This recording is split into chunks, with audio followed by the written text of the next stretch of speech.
diberi keahlian untuk melayani. Lihat, telah kutunjuk Bezalel bin Uri bin Hur dari suku Yehuda, dan telah kupenuhi dia dengan roh Allah, dengan keahlian dan pengertian dan pengetahuan dalam segala macam pekerjaan. Keluaran 31 ayat 2 dan 3. Sahabat Iktus, keahlian dapat disebut sebagai bakat atau kemampuan khusus yang diberikan oleh Tuhan kepada seseorang sejak lahir dan dalam perjalanan hidupnya terus diasah menjadi semakin tajam. Mempertajam keahlian bisa melalui studi secara formal atau non-formal, tetapi juga melalui pengalaman yang diizinkan Tuhan sebagai sarana untuk memperlengkapinya. Keahlian diberikan agar seorang dapat melayani Tuhan. Tuhan telah memberikan kemampuan khusus atau disebut keahlian kepada Bezalel dan Aholiab untuk merancang dan membuat berbagai keperluan yang dibutuhkan untuk pembangunan kemah pertemuan. Mengapa dan untuk apa Tuhan memberikan kemampuan kepada Bezalel dan Aholiab? Ada 3 hal penting yang dapat kita renungkan. 1. Keahlian diberikan oleh Tuhan. Tuhan yang berinisiatif merancang seseorang dengan keahliannya. Berfirmanlah Allah kepada Musa, telah kutunjuk Bezalel, ayat 2. Aku telah menetapkan Aholiab, ayat 6. Dalam hati setiap orang ahli telah kuberikan keahlian, ayat 6b. Artinya, jika Tuhan menunjuk dan menetapkan untuk satu tugas khusus, maka Ia telah memperlengkapi dengan berbagai keahlian yang dibutuhkan. Ada beberapa jenis keahlian yang diberikan oleh Tuhan kepada umat pilihannya.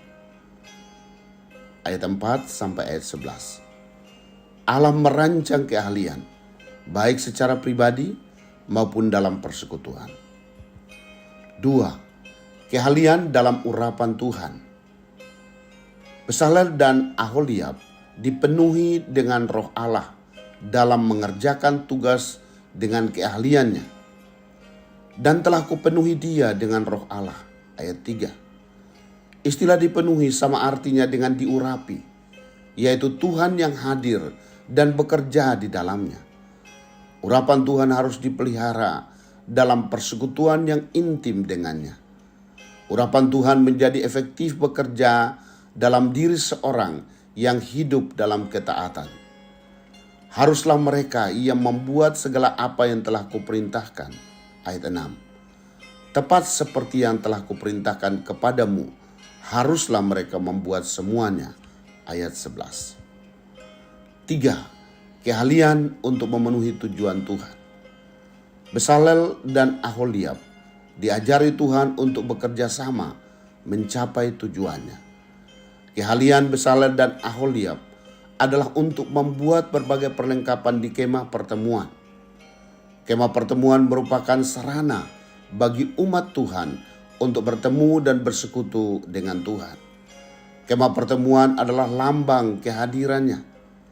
Allah menginginkan supaya umatnya memiliki persekutuan dengan dirinya, dapat menyembah Dia, bercakap-cakap dengannya, dan menikmati kehadiran Tuhan dalam hidupnya. Sahabat Iktus yang dikasihi Tuhan, keahlian apa yang Tuhan berikan kepadaku? Apa yang aku butuhkan agar keahlianku menjadi efektif? Dengan tujuan apa Tuhan memberikan keahlian kepadaku? Tuhan Yesus, aku bersyukur untuk setiap keahlian yang Engkau berikan kepadaku. Aku menyadari bahwa aku harus menjaga persekutuanku denganmu dan tetap tinggal dalam ketaatan, sehingga urapan-Mu nyata dalam setiap kerjaku. Berikanlah prestasi gemilang dalam bidang yang kutekuni, karena Roh Kudus yang bekerja di dalamku. Ya Tuhan, Engkau menempatkanku di dalam area yang telah dirancangkan untukku, agar tujuan-Mu tergenapi. Karena itu, aku ingin Roh Kudus bekerja membawa semua orang yang ada dalam jangkauanku pada pertobatan dan persekutuan denganmu, melalui setiap keahlianku. Amin. Keahlianku adalah dari Tuhan, dikerjakan oleh Tuhan, dan hasilnya untuk kemuliaan Tuhan.